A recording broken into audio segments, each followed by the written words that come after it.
What is up, guys? It's Doodoo Poker back for another video. Today we're going to be doing button versus big blind, single raise pot from both perspectives, both the check raise bet and the bet call decide river. Okay, so I'm going to give you a hand. I'm going to give us ace king. We're on the button right now. Okay, very common spot. We decide to raise 2.5x, big blind calls. Okay. So the board comes ace of spades, six of diamonds, four clubs. First thing we should note, not a range bet, not even close, okay? A lot of hands don't want to bet, kings, queens, king high, stuff like that, okay?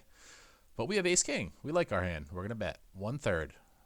First thing you should note, look at the check raise sizing, okay? Now, something to take into account here. Just because we don't check raise high frequency does not mean you use big sizing. Because if this was a monotone board, you would go low frequency but also low sizing. Your check raise frequency is based on your target. Okay? What is our target here? Well, our target is ace X. This is why you don't check raise 50. Because if you check raise 50, all ace X calls. So we want to have a purpose with our check raise, okay? So we go huge, all right? But what do you notice when we go huge? This is very counterintuitive. Ace king becomes a 0 EV continue. You're supposed to fold ace king at some frequency versus a 6x check raise. Do you think anyone's doing this? Probably not, right? Another thing you notice that's very counterintuitive, unless you think about it, is that ace 5 and 7-6 are pure calls. These are better calls than ace king. Why? Because the king does not connect with the 6 and the 4. There's no synergy between the 6 and the 4 and the king. With a 5, we have a lot of good turns. Any 2, any 3, any 5, any 7, any 8. Right? So, any backdoor flush draw. So, lots of good turns mean more calling. Lots of bad turns mean more folding. Okay? So, let's see what MDA says here. Okay? So, MDA, they're check raising about the GTO percentage. Now, that does not mean the range composition is the same, but people have studied these spots enough to know a good check raise percentage. Okay? So, MDA, there's no significant. Let's look at the overfolds actually. So let's see if there's an overfold. So we see there is a slight overfold, but it's not that significant. Okay. So if you're the big blind here, know that in the aggregate there's a slight overfold, but also know, we'll get to this later, on ace high boards there is more of an overfold than the aggregate. So they fold more on ace high boards. So let's go back to our ace king. So we're stubborn. We don't really understand the spot. Okay, so we call, right? So we call. So turn. Now something interesting happens on the turn. Turn 6 hearts. Our opponent bets 75% pot. Okay. Now, do you see what happens? Now ace 5 is always folded, but ace king's always called. So it's switched. It switched. Why? Because we want our opponent to have 5-3 suited, 7-5 suited, 5-2 suited, right? All these hands that are bluffs, the 5 blocks the bluff. So we don't want ace 5, but we want ace king. Okay? So we have ace king and we call again.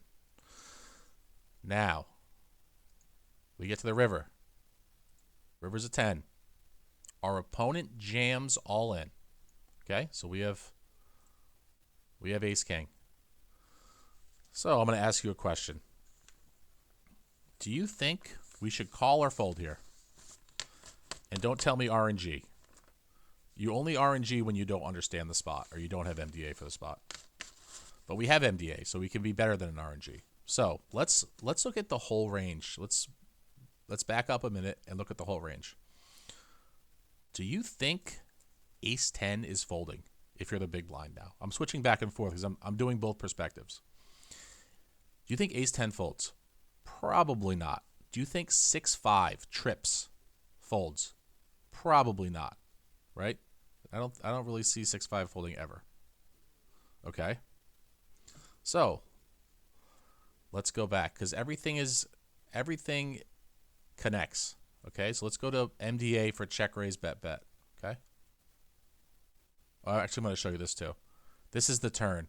I forgot to show you this, but this is there's no significant overfolds in the turn if you're the big blind. But let's go to check raise bet bet. So I have ace king, right? So keep this number in your mind. 29 week check raise, a 30% bet, bet turn, bet river, okay? So 29 week. We have to go to filters. Let's go to filters. What do we see from the filters? Well, let's go to ace high boards. Remember, the average is 29 week. What do you see? 22 week. That means it's under bluffed. Let's go to even more filters. River paired on middle low before the river. Ace high board, 20 week. 2 data points that say it's under bluffed, right? So now we go back. So we know it's under bluffed. Now we get to fold our ace king. So you never want to call this, okay? You always want to fold here in gameplay because it's very under bluffed on 2 data points, okay? That's from the button's perspective. Now let me go to the big blind's perspective. From the big blind, well, we know, let's say you have 5-3. Let's say you have 5-3 here, okay? We're deciding whether or not we want to bluff river. Well, we know the flop is overfolded, okay? But then once the flop is overfolded, the turn becomes overcalled. And then the river becomes overcalled. Because theory is supposed to fold ace-10, 6-5 suited at some frequency.